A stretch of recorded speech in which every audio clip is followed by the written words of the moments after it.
Ladies and gentlemen, Jason Sheeran springs into the new year.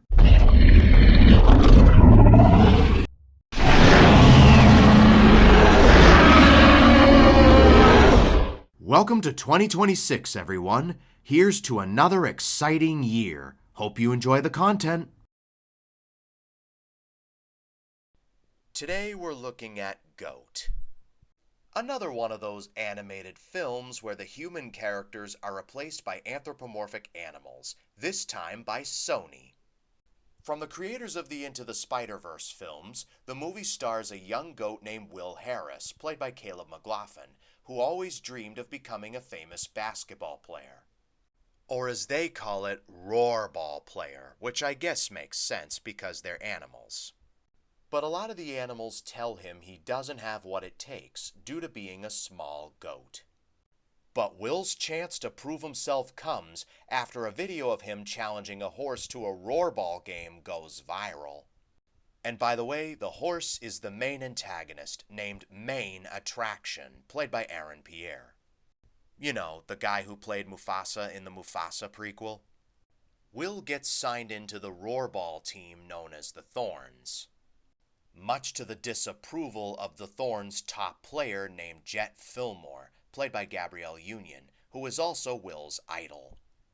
The other team members include an insecure and very electronic-heavy ostrich named Olivia Burke, played by Nicola Coughlan, a giraffe named Lenny Williamson, played by Stephen Curry, a Komodo dragon named Moto, played by Nick Kroll, and a rhinoceros who is a single father to two twin daughters named Archie, played by David Harbour.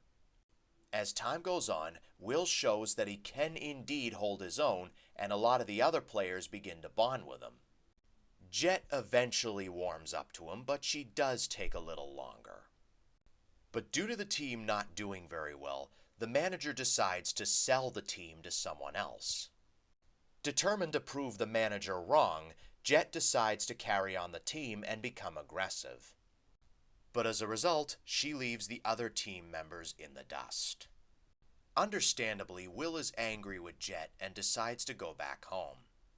But after Jet explains herself, the two become friends again and they go off to the final game, which is against Main Attraction and his team. After a tough game against the Magmas, Will wins the game by a lucky shot. And the movie ends with Will living out his dream as a famous Roarball player. While certainly not the best movie Sony's made, it's definitely not the worst either. It did get a few laughs out of me. The characters are likable enough, and the story is very compelling. Overall, I give this movie a 7 out of 10.